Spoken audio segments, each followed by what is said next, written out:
Hey guys, welcome back. In this video, I'm going to walk you through the steps on how to add users to your Nintendo Switch 2. So you can see your different users up here in the upper left-hand corner. If you would like to add additional users to your Nintendo Switch 2, what we want to do is down here in our main bar area, what we want to do is go over and select the system settings. In our system settings, we want to scroll down until we find where it says users. Then we're going to go over and down to where it says add user, and we're going to click A on that. From this page, you can add users two different ways. So if they have a Nintendo account, you can sign in using that Nintendo account with this option.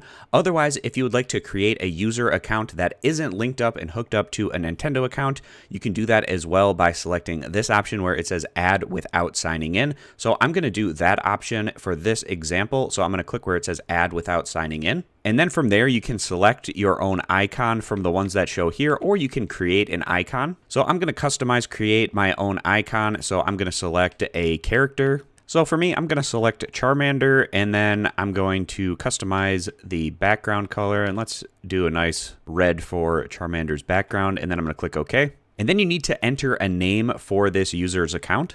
And once I enter in the username, then I'm going to click OK. And that user profile has now been added. So if I head back over to the home page, we can see that it now shows up in this area. In any particular game, if you would like to select a different user, you can do so when you're launching a game. So just for instance, launching Mario Kart World, you can see I have the option to pick any of the users that have been linked up to my Nintendo Switch 2, and you can go from there. So I hope this quick tutorial was helpful, going over how you can add user profiles to your Switch 2. I appreciate you guys stopping by, and consider subscribing for more content in the future.